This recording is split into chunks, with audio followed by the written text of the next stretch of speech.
Let's talk about flow triggers. So these are my 11 favorite triggers to put yourself into a creative flow state as a writer again and again and again. So if you don't know what I mean by creative flow state, a creative flow state is when you feel effortlessly creative. You're deeply engaged, you're extremely productive, and you don't know how it happens. It's as if you're absorbed in your writing project and you're fully focused and the writing just spills out.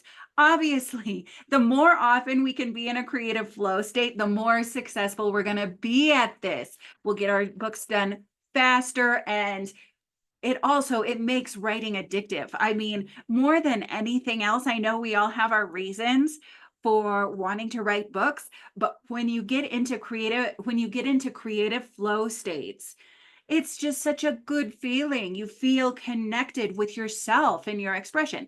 So I could go on and on about how great it feels to be in creative flow, but instead I'm going to tell you how to get there because you probably already know what it feels like. So let's get into the triggers. Number one trigger for creative flow is having a specific task when you sit down to write. So this is important because if you know, I'm going to work on scene X, when you sit down to write, you may sit down and you realize, oh my goodness, I haven't done enough character development, or I don't know what my strategy for this scene is. Then you have your new right action. So no matter what, never sit down just thinking, oh, this is my writing time, and then frustrate yourself because you don't know what to do. Get yourself a task so that you're sitting down to do something specific, not vague and intimidating and terrifying. That's the fastest way to get the inner critic to come out. And the inner critic is the opposite of creative flow. One of the huge advantages of creative flow is the inner critic shuts down. And so that part of your brain, that analytical, critical part of your brain, it makes way for the more creative, productive, effortless, not perfectionist, less picky part to just start to throw spaghetti on the wall and move forward, which is what you need. Anything goes, you can always edit later. So number one, have a task. Number two, multiple options. So it's easier to get into a creative flow state if you have an outline or a beat sheet, and of course have an idea, a specific task. But if you know of 3 different parts, this actually makes for an easier on-ramp into creative flow, because if we're really too much of a disciplinarian with our own brain, you might say to your brain, write this character, write this chapter right now, and your brain can completely rebel. And so if you have a detailed beat sheet, which is a very detailed outline, then you can choose from multiple places. You have the task, the 3 places where the book would move forward most quickly, in the best way, in the most developed way. You have, say 3 options on that beat sheet, but you're not sitting down to a blank page. You have a task. And in fact, you have 3 options of tasks. Now, if you don't know what a beat sheet is, Miranda Reichs and I have just published a book with an example of one of her beat sheets in it.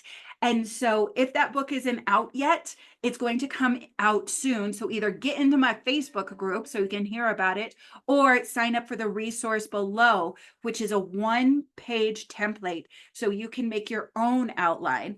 But getting into what a beat sheet is and how flow inducing it is. So at this point, Miranda Reichs has written over 20 psychological thrillers. She wrote her first novel when we met and we started working together. Now she's crazy productive. And so really one of the things she and I swear by are these beat sheets, these detailed outlines. So her beat sheet, which the example is straight up in this book. I also have a template which you can sign up for free below in order to get that.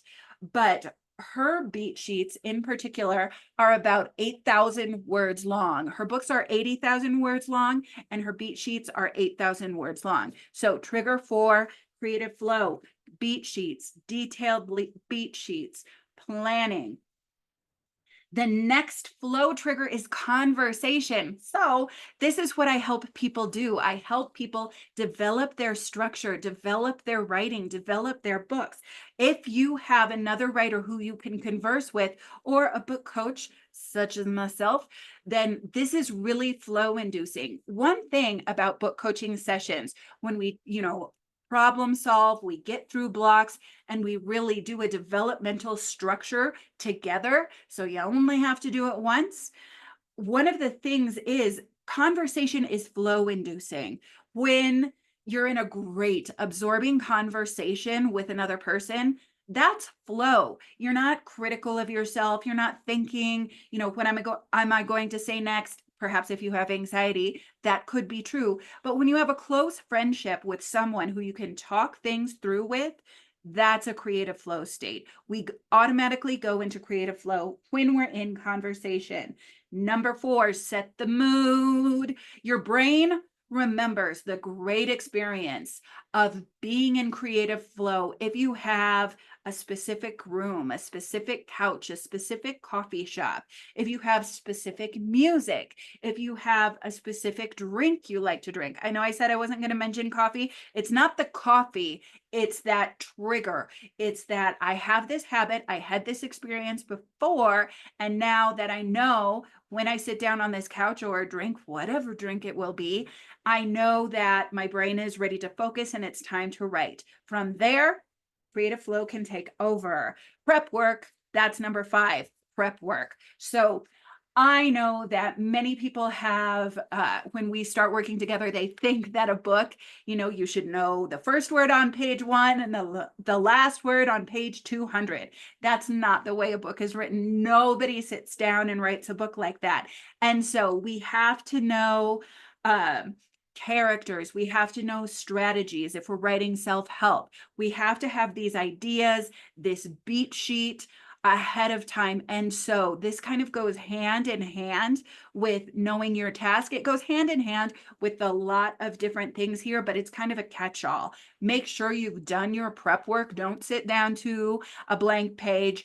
Often I'll come up with prompts, which I'll talk about in a moment, that I know will help me move forward with whatever character or whatever scene before I start to write. So make sure that whatever prep works for you, do it ahead of time.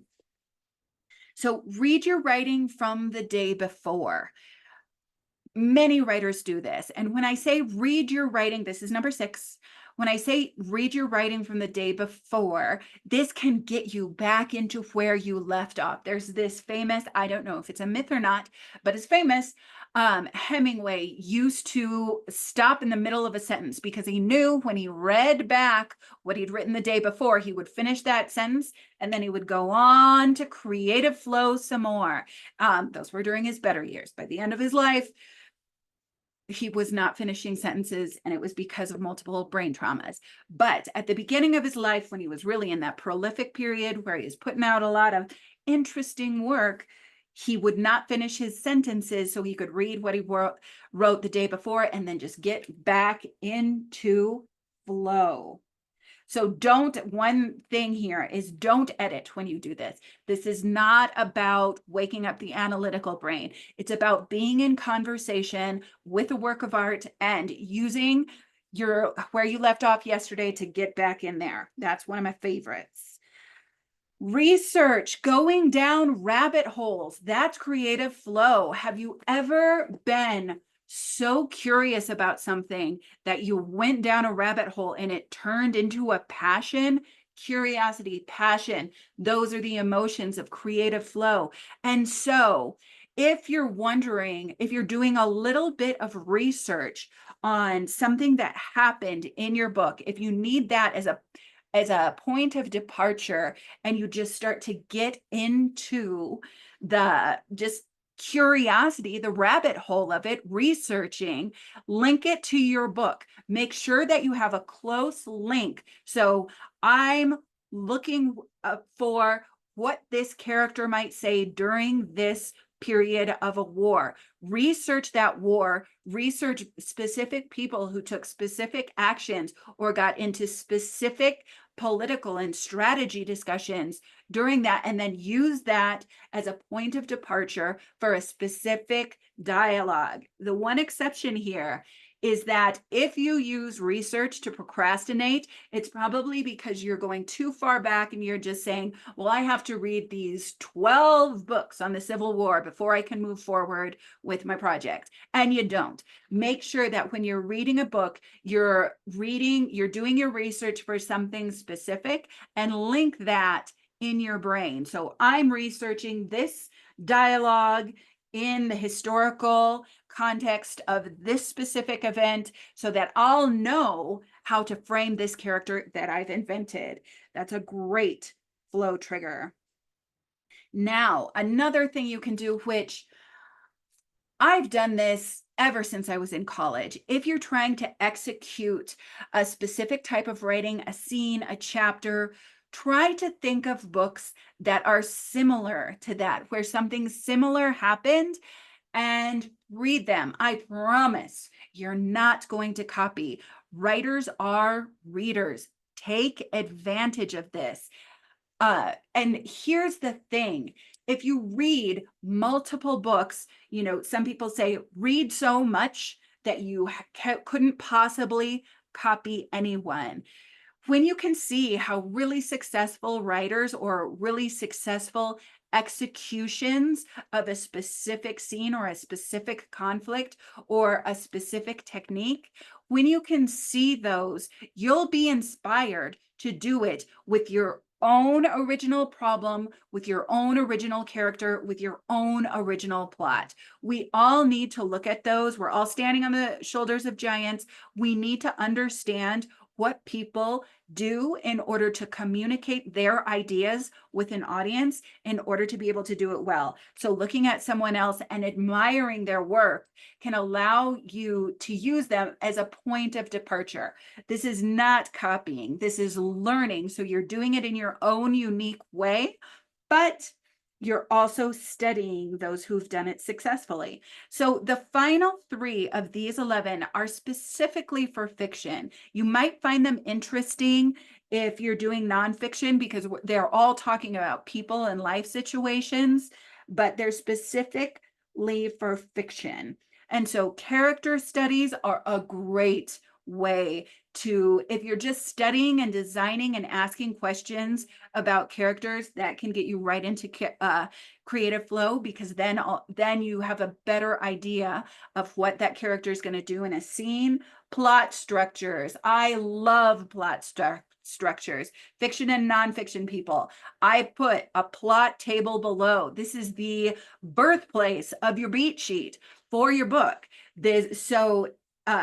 The plot table and plot structure that I've provided for free in the link below, this allows you to look at your entire book on one page. And actually, this works for fiction and nonfiction. So if you're writing nonfiction, feel free to grab that for free if you would like to. So plot structures are wonderful because they give you the whole map, they give you the whole plan, and then you don't get lost. And then adding to that, this is number 11. If you're writing fiction, use the plot structure on movies. So this is one of my favorite craft habits is if I'm confused about a book I'm working on in a particular genre, I will watch movies within that genre and then just put it into a plot structure. It helps me understand what are the necessary scenes for a mystery, a psychological thriller, a romantic comedy, a romantic drama, whatever it is you're working on. If you just watch movies within that genre and do the practice of just putting it into this one-page beat sheet, then when you sit down to write yours, your brain will have eaten up all of those details and you'll be able to do it more effortlessly in a space of creative flow. So every single Friday, I put out one of these videos so you are sure to take time for your book on the weekend, which is so important. And this week, I always provide free resources as well. This week, look down there and you will find the outline your book on one page plot table. It also works for nonfiction, but it's just a key for fiction and creating a beat sheet. And I will see you next Friday. So much love. Talk soon.